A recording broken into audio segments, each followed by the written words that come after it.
Hi guys, this is Courtney. Welcome back to my channel. Today we have a highly requested video and we have a special guest, Sarah Franklin from In the Buff Wellness. She is here to help explain my lab work to you guys. So Sarah, if you want to say hi, kind of introduce what you do and we'll just dive right in. Hi, I'm Sarah Franklin. I'm a nutritional therapy practitioner, so really using food as medicine and have a practice in the Buff Wellness.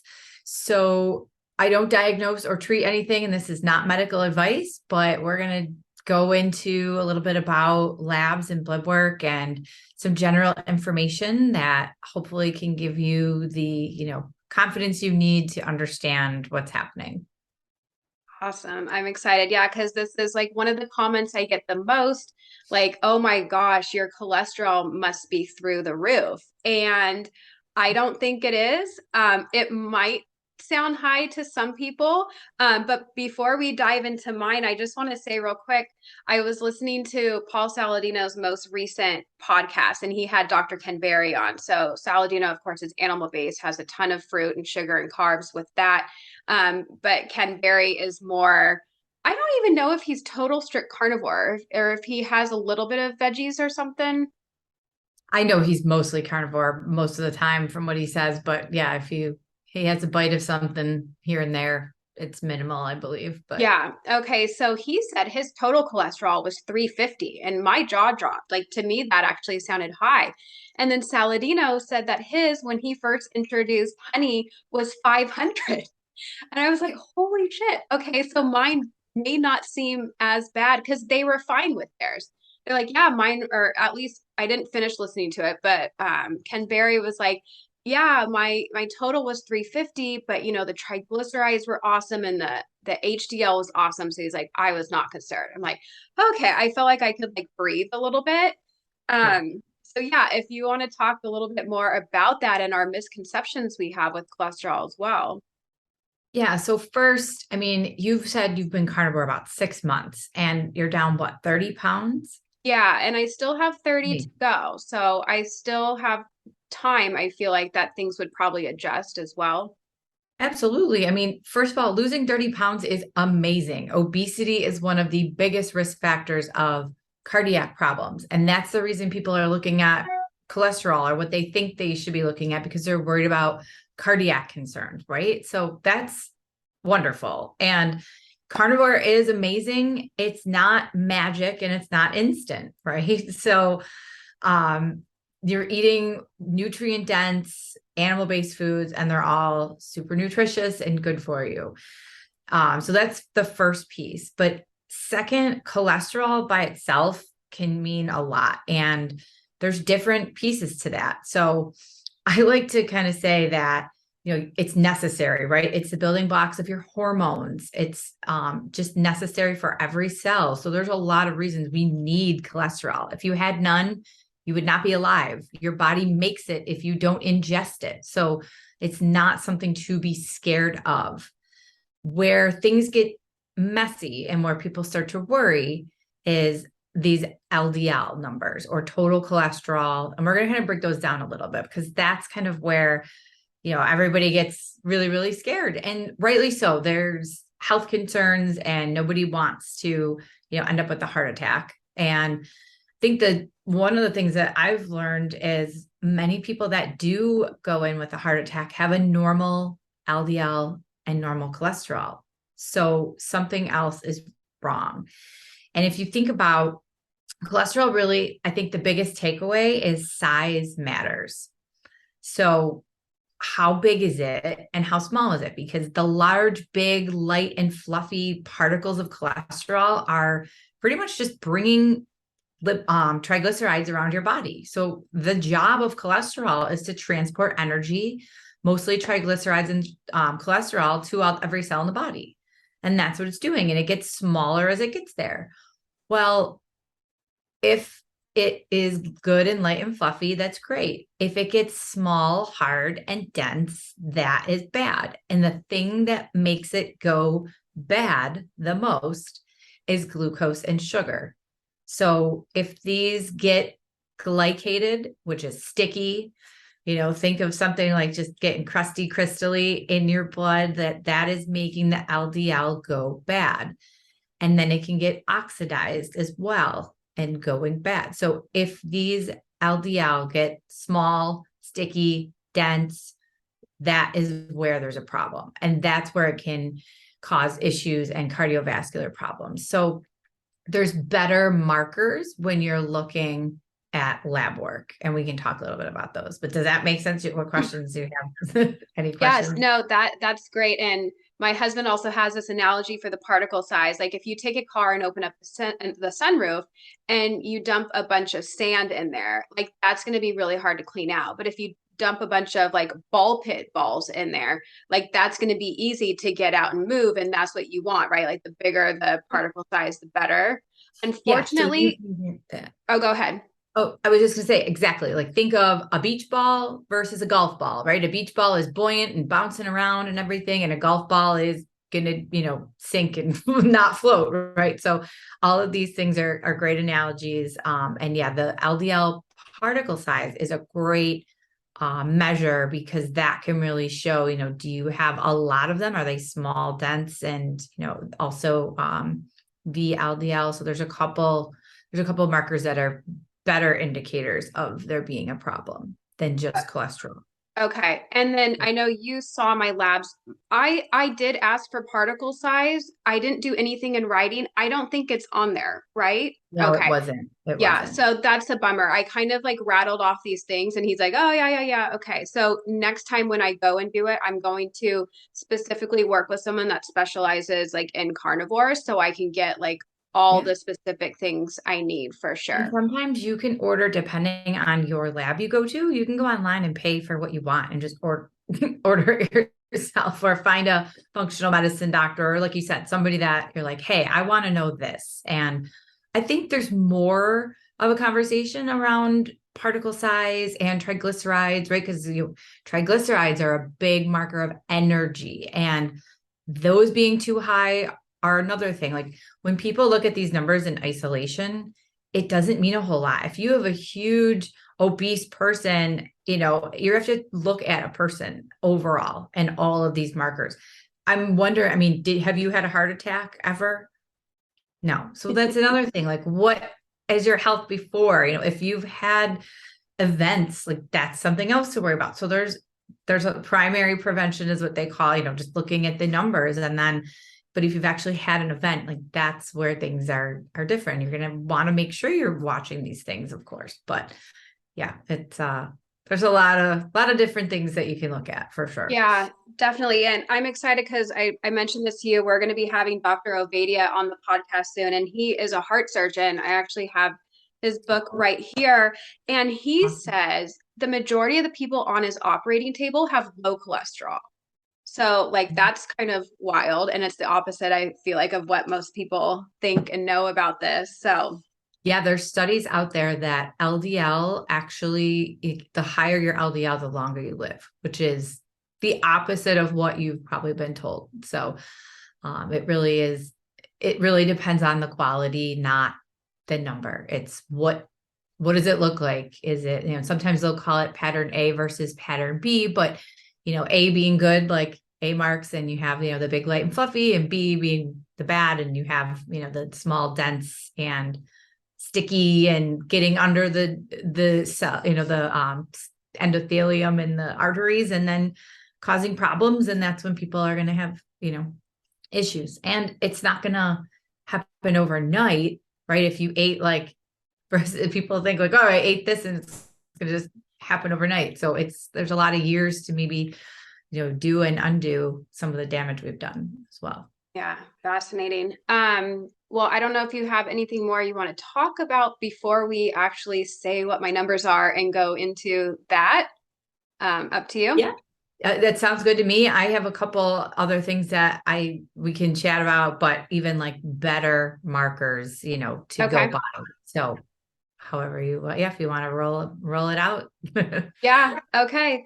So my total cholesterol, it sounds high. It's marked as high too on the graph.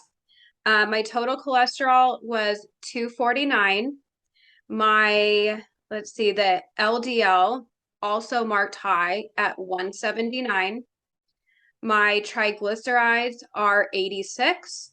My HDL is 55. And the VLDL, which I don't know what this means, is 15. And then I do know that my A1C lowered since being carnivore. which is So what's that? that's great.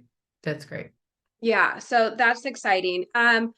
As far as I know, I don't think my labs are amazing. I think they're fine. I think they're good. I do think I'm only 6 months in. As time goes on, as I lose this weight, I would expect hopefully maybe like the triglycerides and whatnot to maybe I think they should be a little bit lower. I don't know. If you want to talk about these numbers and explain to all the haters out there that I'm not like killing myself by eating this way. Yes. So you're not killing yourself eating this way. If that were the case, it'll be almost 4 years for me, and my numbers have never been better. So if it were going to happen, I think it would have happened by now. Second, yeah, you're losing weight. Things are not going to change immediately, but there's nothing that I would be worried about if it were me. So looking at your total cholesterol, that's one piece that doesn't mean a whole lot. But triglycerides, like you said, 86, that's great. They actually recommend less than 150. So you are good. And a lot of times as a carnivore, they will get lower and lower. The more fat I ate, like my triglycerides are now in the 20s, and I eat more than a stick of butter a day. So it is all going to take time, but that's a great measure of excess energy. So triglycerides.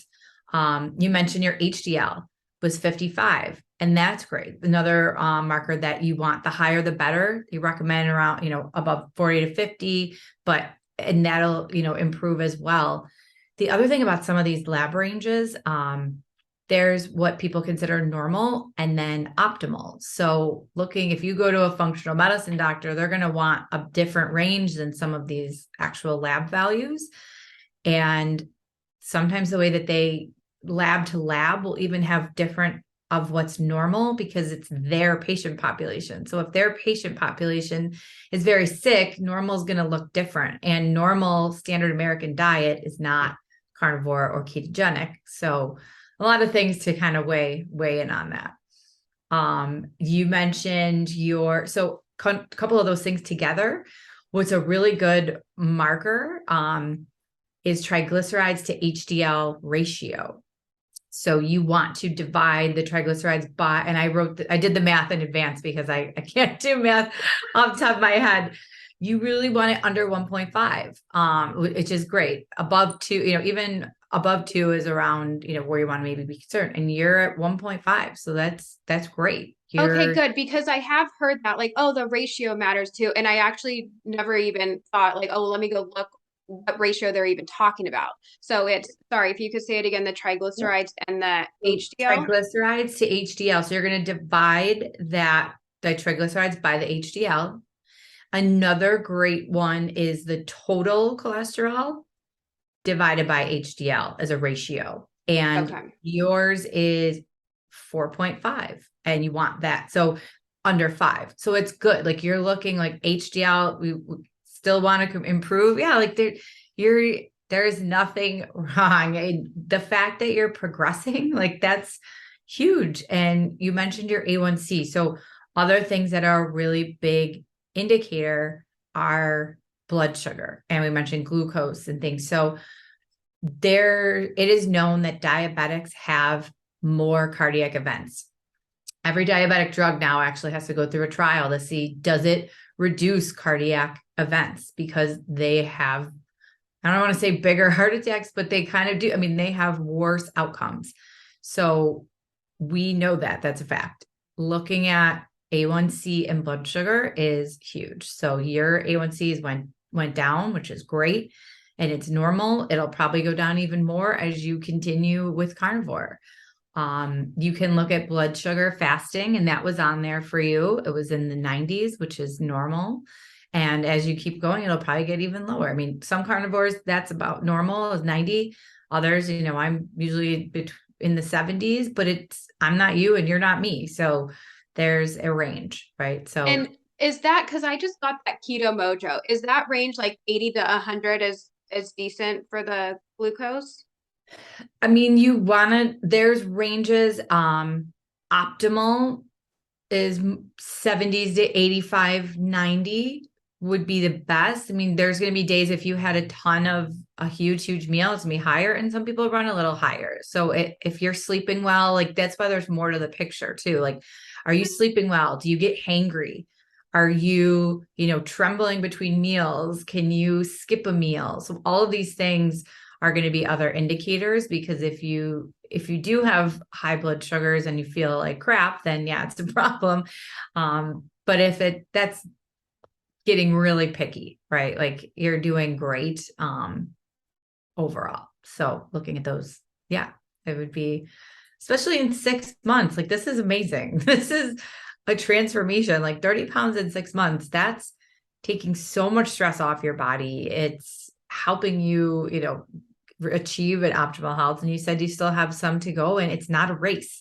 So you're doing it the right way by eating what you need. You don't crash diet. You don't, this is what is great. So awesome job. Yeah, well, I mean, I've never felt better. So I feel like that has to say something too. So I don't know. As long as my labs keep showing up okay and I feel okay, then Yeah. it's a lifelong thing for me. So And if you keep looking, people sometimes, if they feel bad, right, you're going to get labs done. Like something's wrong. I want to know why. And that's why you said, I think you went the first time, because you're like, you felt terrible and your numbers weren't bad. So they were probably like, okay, well, it just is what it is. Right. I don't know. Is that what happened?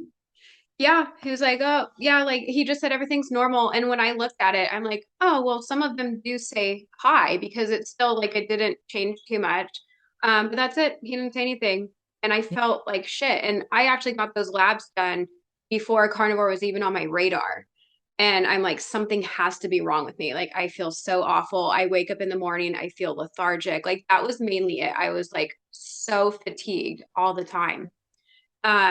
And yeah, so that's why I'm like, something has to be wrong. Like, let's test it. Something's going on. And yeah, everything seemed normal. And now, I mean, completely different. I feel That's great. That's thing. great. Yeah. And that's the biggest thing. Like you had a problem and your blood work was normal. I mean, people that's kind of the opposite of what you want to hear. Like you don't want to say like, oh, I want something to be wrong with me, but you want to know what it is so that you can try to fix it. And you were empowered and said, okay, I'm not getting help. And I think that's where a lot of people find carnivore, is they're not getting any guidance or help for what is wrong. And they try something like keto or carnivore. And I know that was my story. And I'm glad, the more people share, I think the better it is, because there is something you can do for yourself by changing your food, by changing what you eat to the opposite of everything you've ever been told. And, feel that much better. Your numbers are going to get better.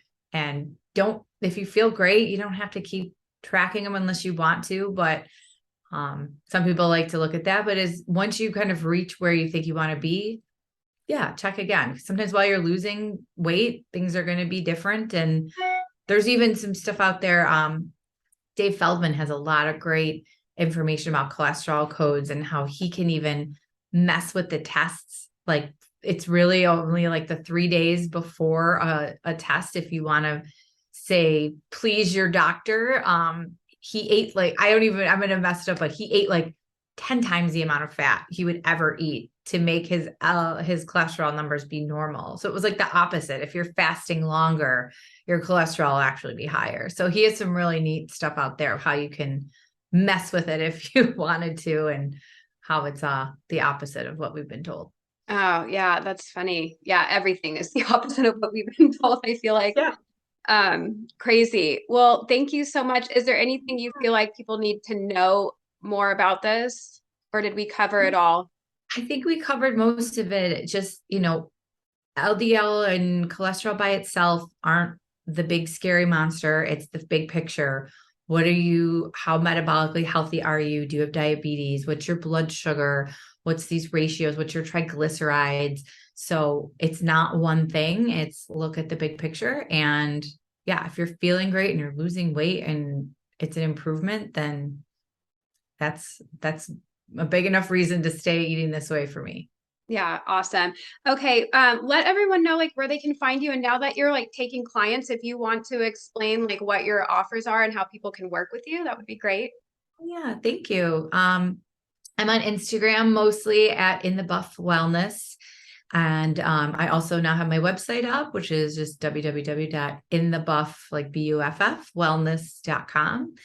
And I will have individual options where you can fill out, symptoms of all these trackers to see if, what's holding you back. And if you have questions, I can make recommendations and we can do face-to-face virtual options and go through, what you need the most help with. Is it diet? Is it sleep? Is it, your blood sugar? So really trying to look at everything as a whole to find out, what the root cause is for you. So yeah, I'm happy to work with anybody who needs help. Awesome. And I think you've said to me before, like you're carnivore, but you're not totally like pushing that when you're working with people because of the whole bio individuality thing.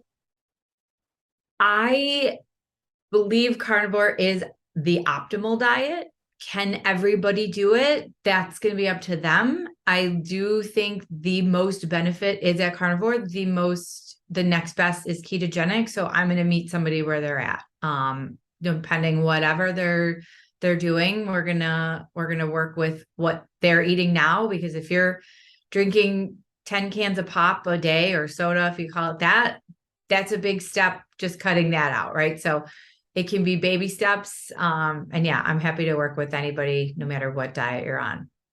Awesome. Well, thank you so much. You guys go check her out, find her on Instagram, get some one-on-one support from her if you need it. And thanks so much for busting some of these cholesterol myths and having my back while I share my lab results. It's a little vulnerable, especially because many people are hoping that they're going to be horrendous.